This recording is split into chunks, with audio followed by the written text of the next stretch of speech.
Share બજારને ખરેખર ચલાવે છે કોણ? આપણે ઘણીવાર સાંભળીએ છીએ કે બજાર ઉપર ગયું, નીચે આવ્યું, પણ એને ઉપર નીચે લઈ કોણ જાય છે? ચાલો, આજે આપણે એ જ શક્તિશાળી, અદૃશ્ય ખેલાડીઓ વિશે વાત કરીએ છીએ જે બજારની દિશા નક્કી કરે છે.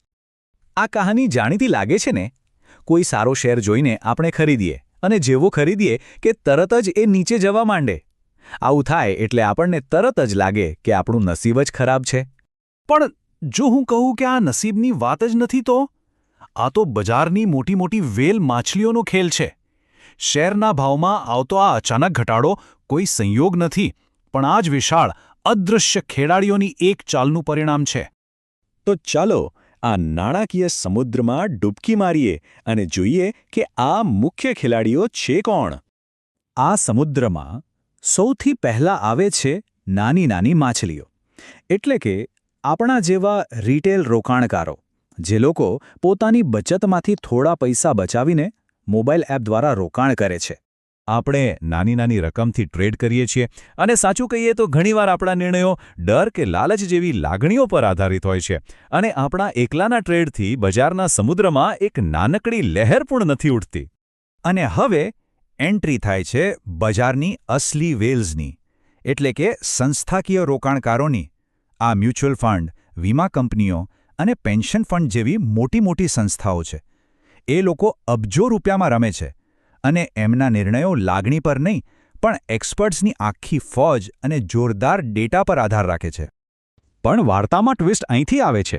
આ બધી મોટી સંસ્થાઓ એક ટીમ નથી, એ તો બે હરીફ ગેંગમાં વહેંચાયેલી છે અને એમની વચ્ચેની આ લડાઈ જ નક્કી કરે છે કે બજાર ઉપર જશે કે નીચે. આ સ્પર્ધાને સમજવી ખૂબ જ જરૂરી છે. તો આ છે એ મહાન યુદ્ધ, એફઆઈઆઈઝ વિરુદ્ધ ડીઆઈઆઈઝ. આ એવી લડાઈ છે જે માર્કેટમાં તોફાન પણ લાવી શકે છે અને શાંતિ પણ. ચાલો આ યુદ્ધને નજીકથી સમજીએ. તો પહેલી ગેંગ છે ફોરેન ઇન્સ્ટિટ્યુશનલ ઇન્વેસ્ટર્સ, ટૂંકમાં એફઆઈઆઈઝ. વિચારો, અમેરિકાના મોટા હેજ ફંડ્સ, કેનેડાના પેન્શન ફંડ્સ, આ બધા બહારથી અબજો રૂપિયા લાવીને આપણા માર્કેટમાં ઠાલવે છે. પાવરફુલ તો બહુ છે, પણ એમની એક મોટી કમજોરી છે. એમનું ધ્યાન બહુ જલ્દી ભટકી જાય છે. એમને બસ ફટાફટ નફો કમાવીને નીકળી જવું છે.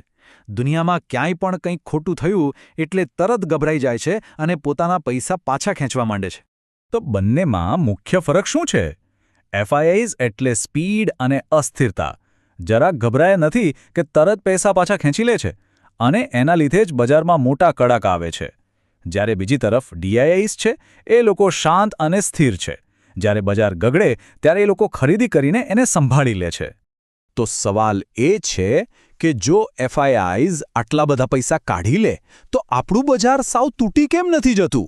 કારણ કે પિક્ચરમાં હજી હીરોની એન્ટ્રી બાકી છે અને આ છે આપણા બજારના અસલી અજાણ્યા હીરો.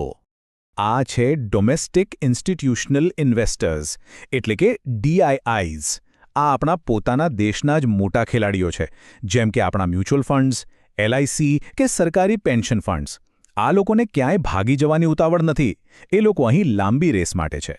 આમની તાકાત સમજવી હોય તો ચાલો એકદમ તાજો દાખલો લઈએ.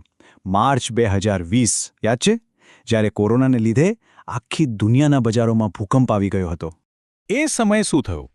એફઆઈઆઈઝ ગભરાઈ ગયા અને ધડાધડ વેચવાલી શરૂ કરી દીધી. ભારતીય બજારમાંથી પૈસાનો ધોધ બહાર વહેવા લાગ્યો અને એમને જોઈને આપણા રિટેલ રોકાણકારો પણ ગભરાઈને જે ભાવે મળ્યું એ ભાવે શેર વેચવા લાગ્યા. બધાને એમ જ હતું કે હવે તો બધું ખતમ. પણ પડદા પાછળ આપણા હીરો ડીઆઈઆઈઝ મેદાનમાં ઉતરી ચૂક્યા હતા.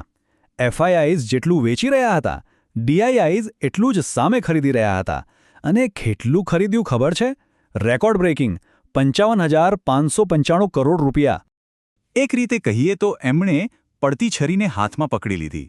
એમના આ એક પગલાંથી આખું બજાર, આખું અર્થતંત્ર તૂટી પડતા બચી ગયું. આ છે ડીઆઈઆઈઝની તાકાત, બજારને સ્થિર રાખવાની તાકાત. તો આખી વાર્તાનો સાર શું છે? શું એફઆઈઆઈઝ ખરાબ છે અને ડીઆઈઆઈઝ સારા? ના, એવું બિલકુલ નથી. એક હેલ્ધી, તંદુરસ્ત માર્કેટ માટે આ ત્રણેય ખેલાડીઓ જરૂરી છે. જુઓ, દરેકનો પોતાનો રોલ છે. આપણા જેવા રિટેલ રોકાણકારો બજારમાં રોજબરોજની લેવેચ ચાલુ રાખે છે. એફઆઈઆઈઝ બહારથી અબજો રૂપિયા લાવીને બજારને રોકેટની જેમ ઉપર લઈ જાય છે. અને જ્યારે આ રોકેટ ડગમગાવા લાગે ત્યારે ડીઆઈઆઈઝ એક મજબૂત પાયાની જેમ એને ટેકો આપે છે અને સ્થિરતા પૂરી પાડે છે.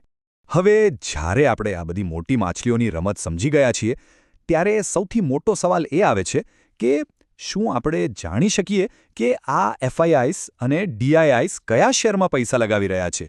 શું એમની પાછળ ચાલી શકાય? તો જવાબ છે હા, બિલકુલ. અને આ માહિતી કાયદેસર રીતે અને બધા માટે ઉપલબ્ધ છે. પણ એ ક્યાં મળશે અને એનો ઉપયોગ કેવી રીતે કરવો એની ચર્ચા આપણે ફરી ક્યારેક કરીશું.